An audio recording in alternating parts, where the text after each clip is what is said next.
And she said, Dr. Miller, didn't you have 4 uncles who were killed down Oh here? my God, is that right? And he said, yes. She brought the picture up to him. Jesus. Her daddy had taken a picture of him and his Don't 4 brothers, you see? of these 4 men laying on the side of the road dead, Ooh. who were my uncles, Ooh. my great uncles.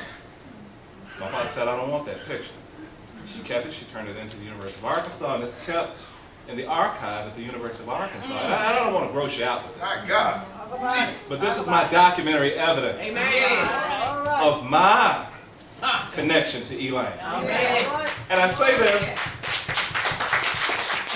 now, the reason we are here, and it's personal. Personal. I have family members who've never been back here, who I've never met because of Elaine. Have mercy. I don't understand why I haven't met my people. I don't understand it. And I forget who it was who got up a little earlier. Or maybe it was a lady in the video we saw. It says until you look at it, and there's some healing that needs to take place. And a lot of times we don't know why we have the feelings that we have, but we have to deal with them. And so the occasion is that we've come here today to start to deal with it. Yes, yes.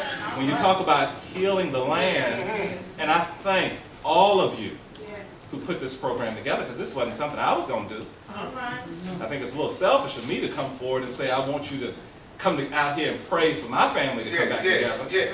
But I thank you, because there are far more people out here who will feel the impact of what you have started here today, if we can sustain it. Now, the occasion. The occasion is to heal the land, both by praying for our land.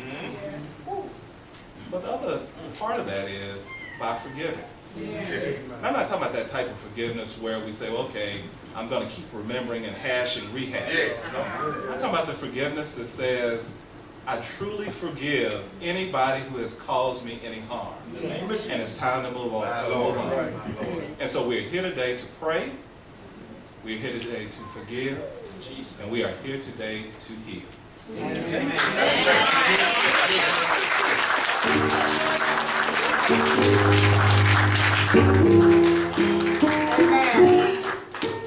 Could we give Judge Miller another hand?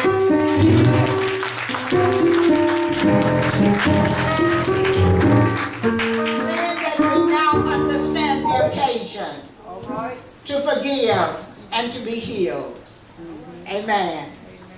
We're now moving on to the panel presentation. Elaine's past, present, and future.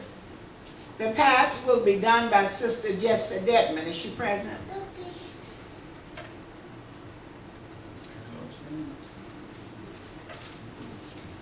Then we'll have to go on to the present by Reverend Arctic James. Let's put our hands together for him.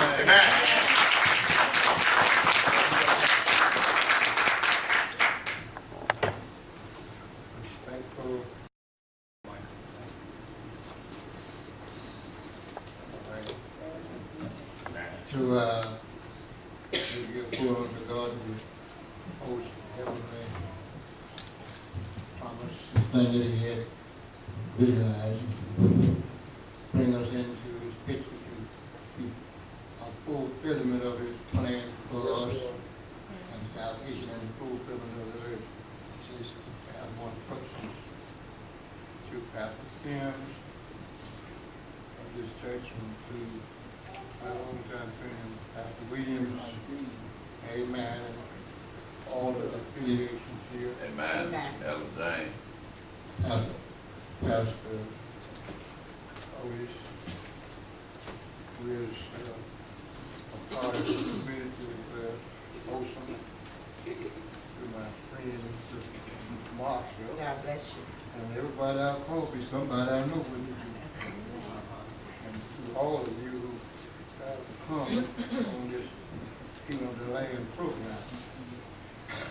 It's been a long time.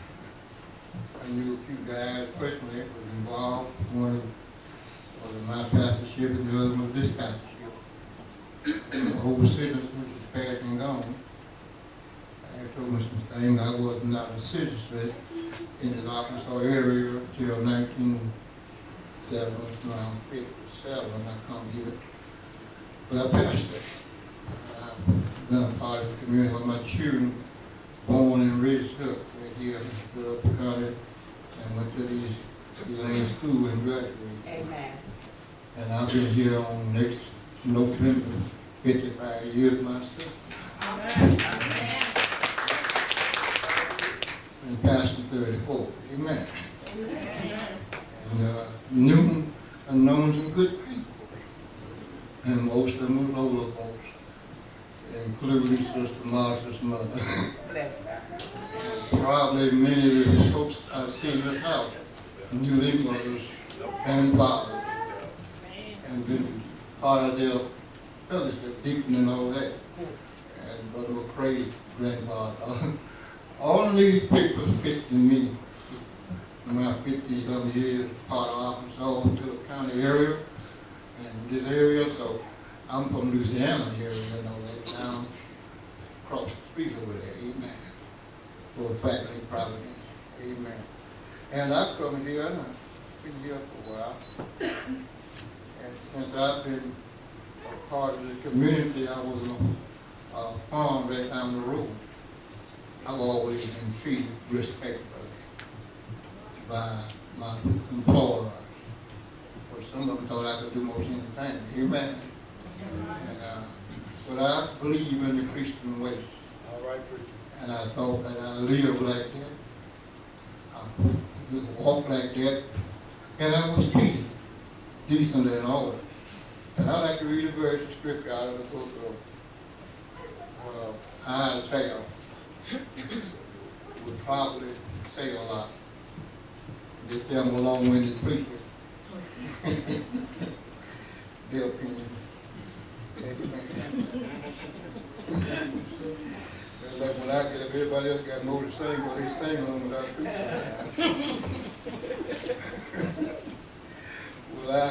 Well, it's different when somebody enjoying you, ain't nothing to it. That's right. People enjoying you, they want to hear more of that. Amen. But when something is uncomfortable, wearing wool clothes in the summertime is not good.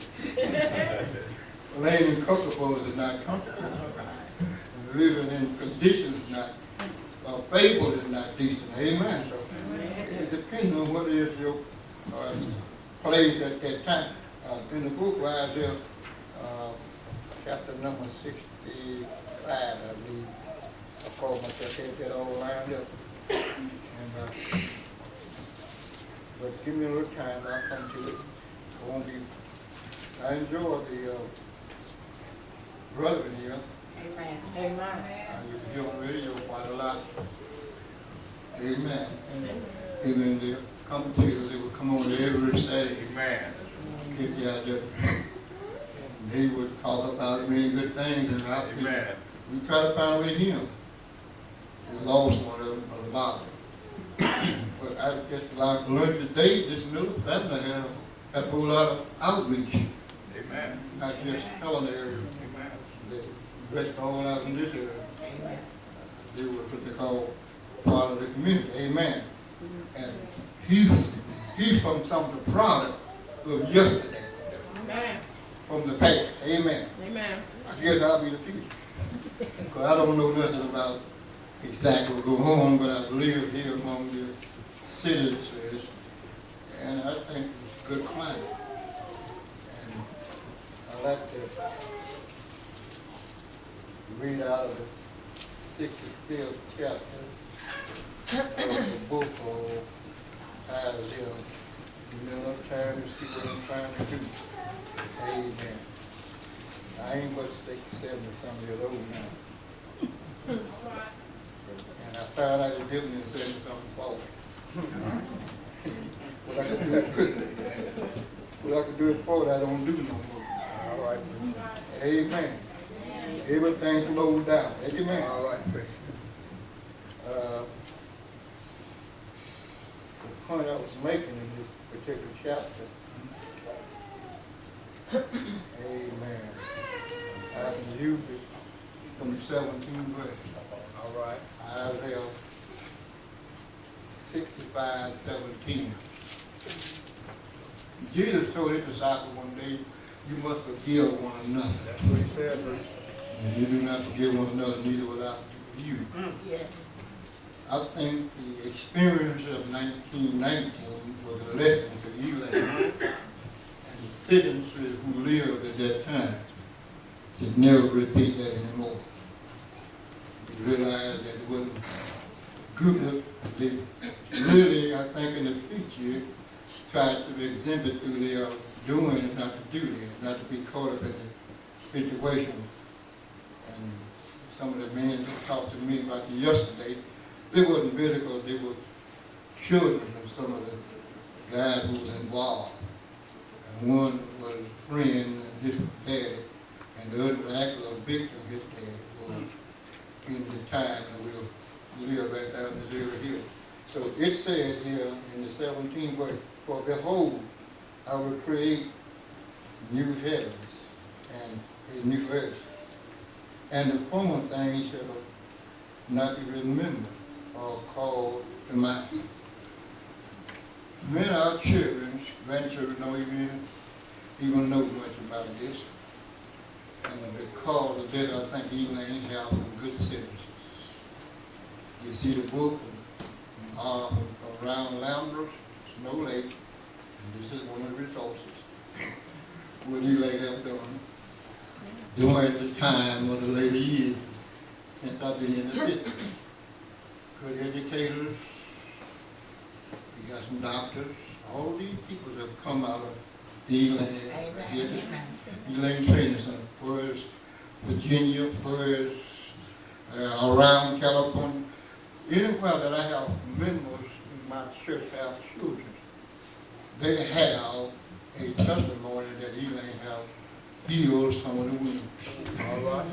The children left here after school were shut down are doing well.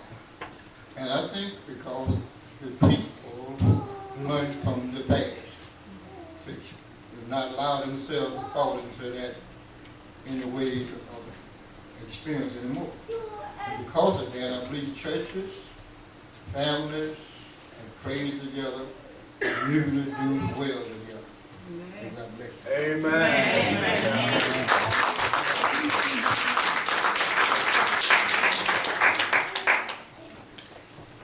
Amen. Let's give Pastor Artist James a good hearty amen. Amen.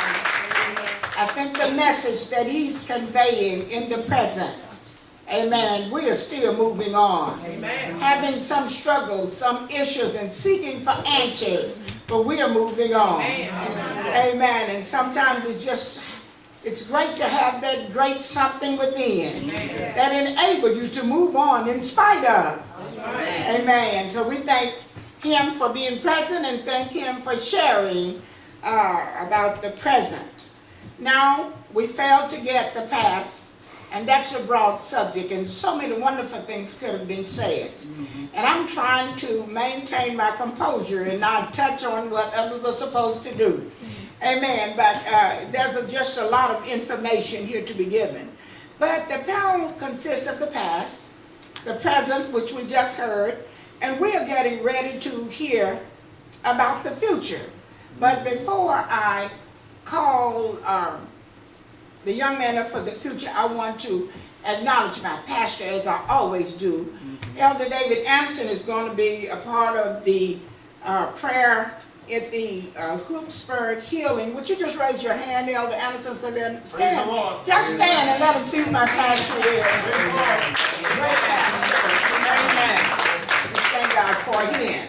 Now we have, for the future, Brother Edmund, Marshall, and others. Amen. Are coming up. Give them a round of applause.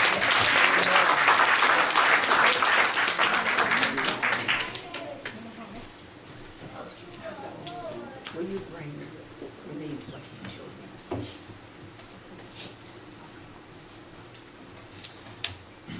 Hello, everyone. Hello. First, giving honor to God.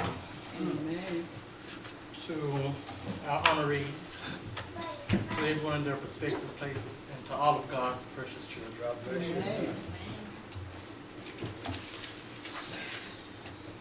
I believe the children are our future. do you? Yes.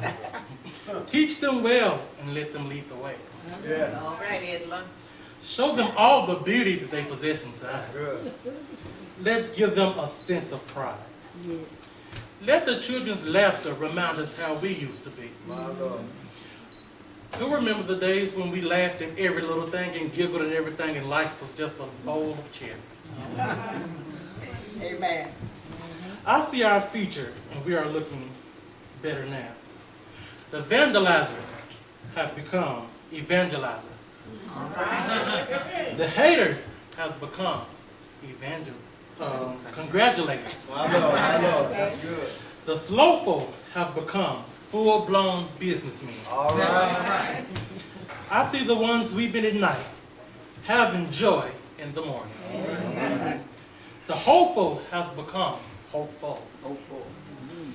Homebreakers have become homemakers. All right. The vicious wolves are now humble lambs. I see a generation with no concern about name brand clothing, for they realize that people make clothes. Clothes do not make people. My Lord. Our future is looking better now. All right. I see racism disappearing All right.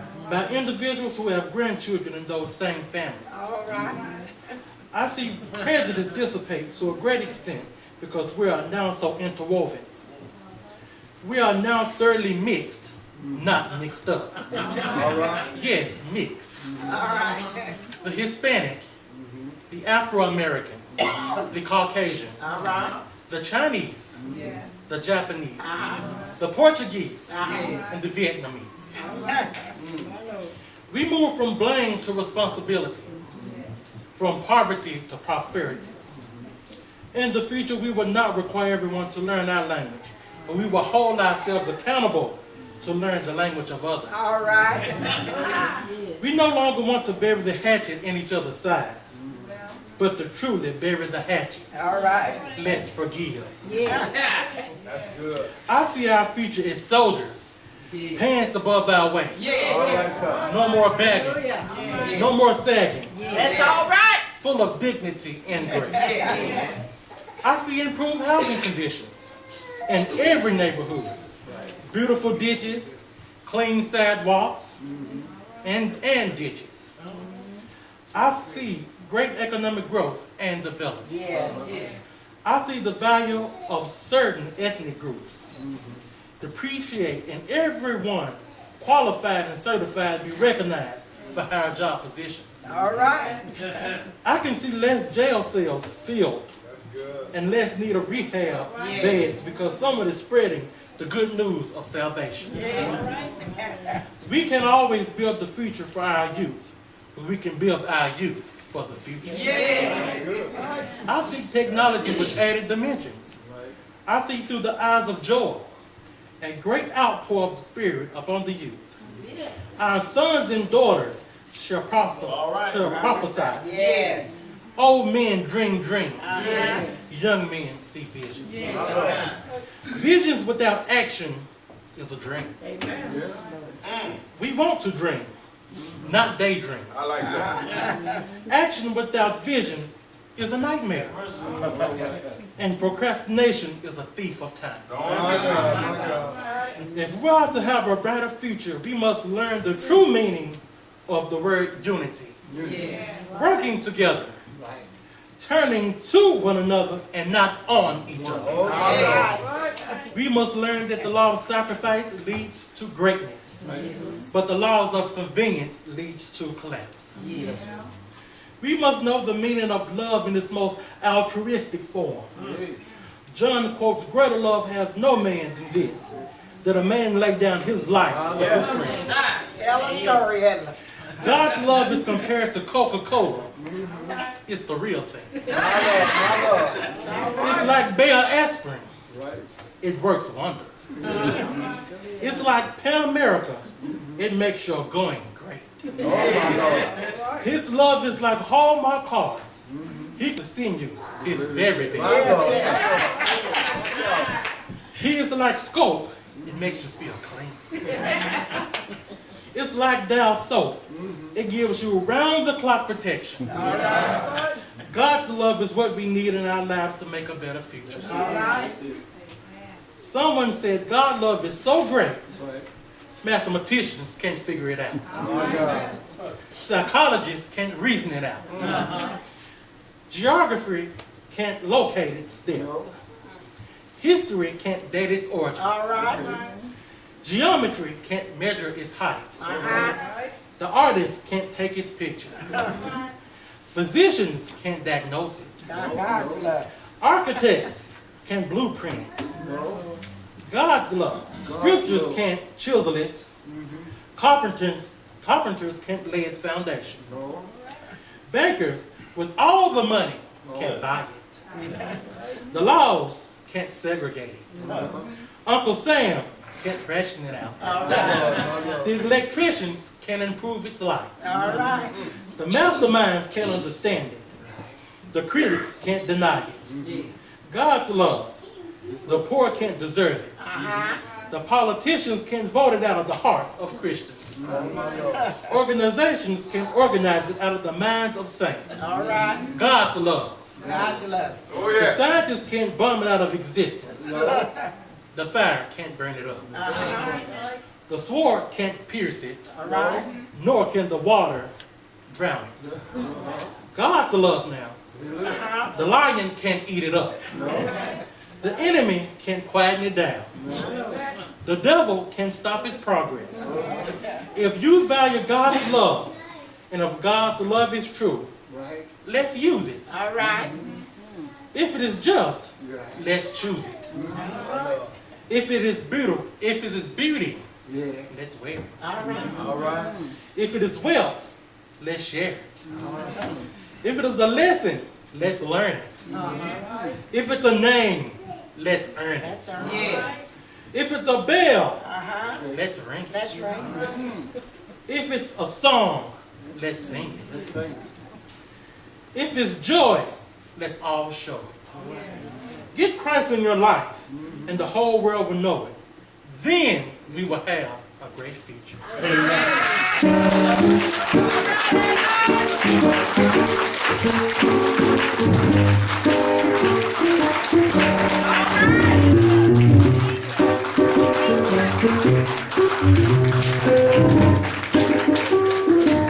Amen.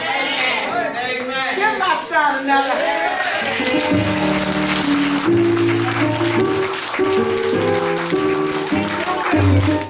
Truly we enjoyed the future. Amen. What it's going to take to give us a bright future. Amen. It's good that somebody can look in the future and see that we are looking better now. Not recognizing what we are. We may be an ugly duckling now, but we are working to be a beautiful swan. Amen. Give him one more hand for me. Next, the program is calling for Community Unity Community. by the host pastor, Pastor Desi Sims. Amen. Morning Star Church, put your hands together for him. Amen. Amen. There's a problem in our precious America. It is a problem that is deeply rooted in the annals of American history. It is a problem that has withstood the test of times. And much like the great Appalachian Mountains, it seems to be a problem that is unclimbable. The problem that I'll speak of this evening is a divided nation. Division, which is a side effect, or rather a symptom, of the disease called prejudice. This disease with its malignant cancerous-like effects has gotten down into the innermost parts of humanity and has eaten away at the moral fibers of mankind. I remember when I was a little boy reading about a time when there was war in Vietnam. Dr. King stated then concerning the issues of that war that America was now in a period of moral crises, and that someone had to speak concerning the matter. King king said that he believed that the hottest places in hell are reserved for those who are in a period of moral crisis and choose to maintain that neutrality. King said that there comes a time when silence is betrayal. So we are gathered in this place tonight to speak not so much about what the problem is, but rather to focus on the antidote. And I want to say tonight that the chemical formulation of this antidote need not be invented. For we already have it readily available at our disposal. It is a process called unification.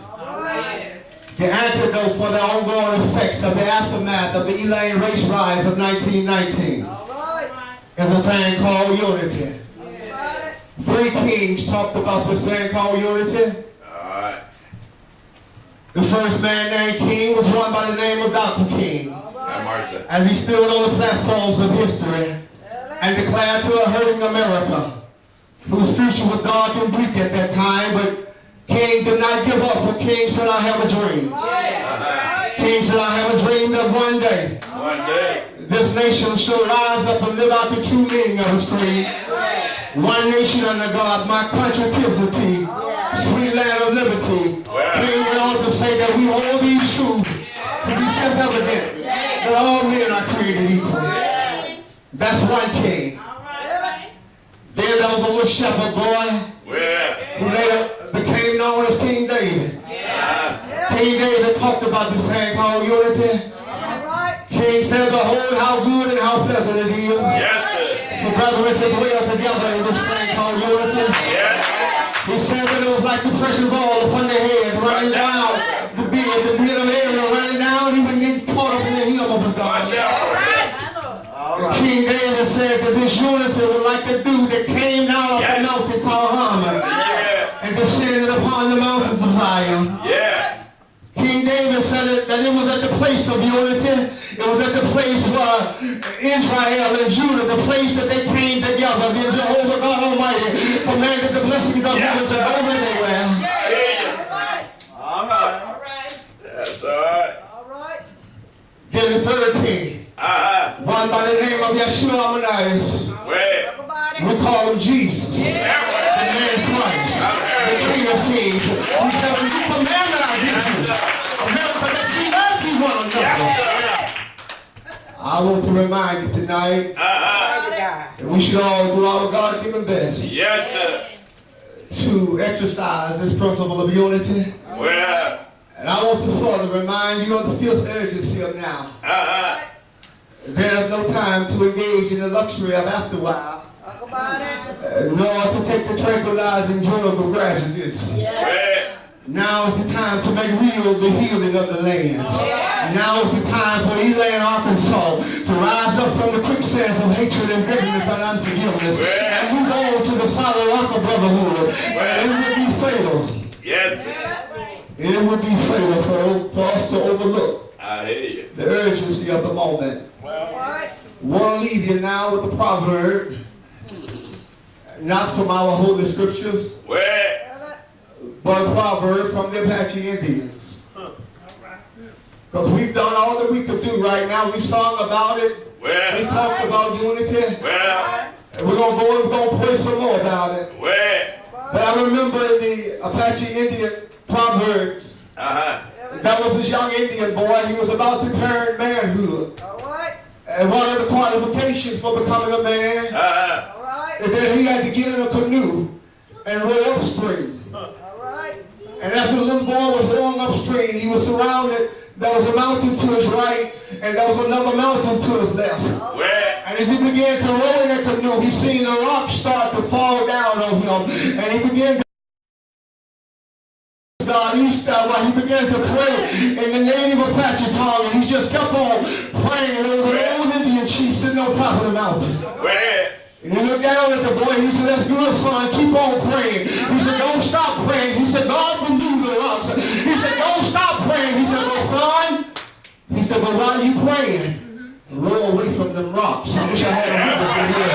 After we get through praying, now what we going to do next? What's next, Elaine? After we get through singing about unity, then what's next?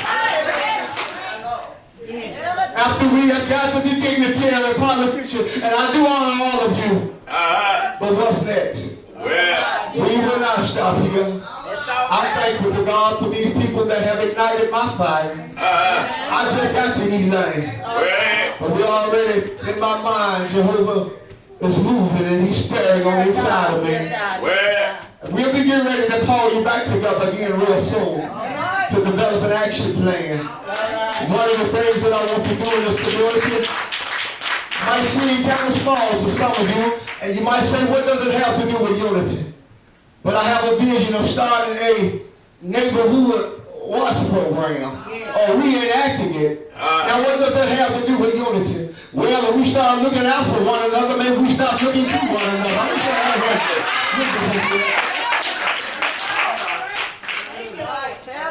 And then I am most certainly looking forward to getting with my Caucasian brothers of applause. have mercy. Former lady, by the end of this year, Have mercy. black and white, Yes. Asian, Hispanic, unity conference Yes. Well, to bring the new year in right. Praise be to the Lord. We're back into the hands of the ministry.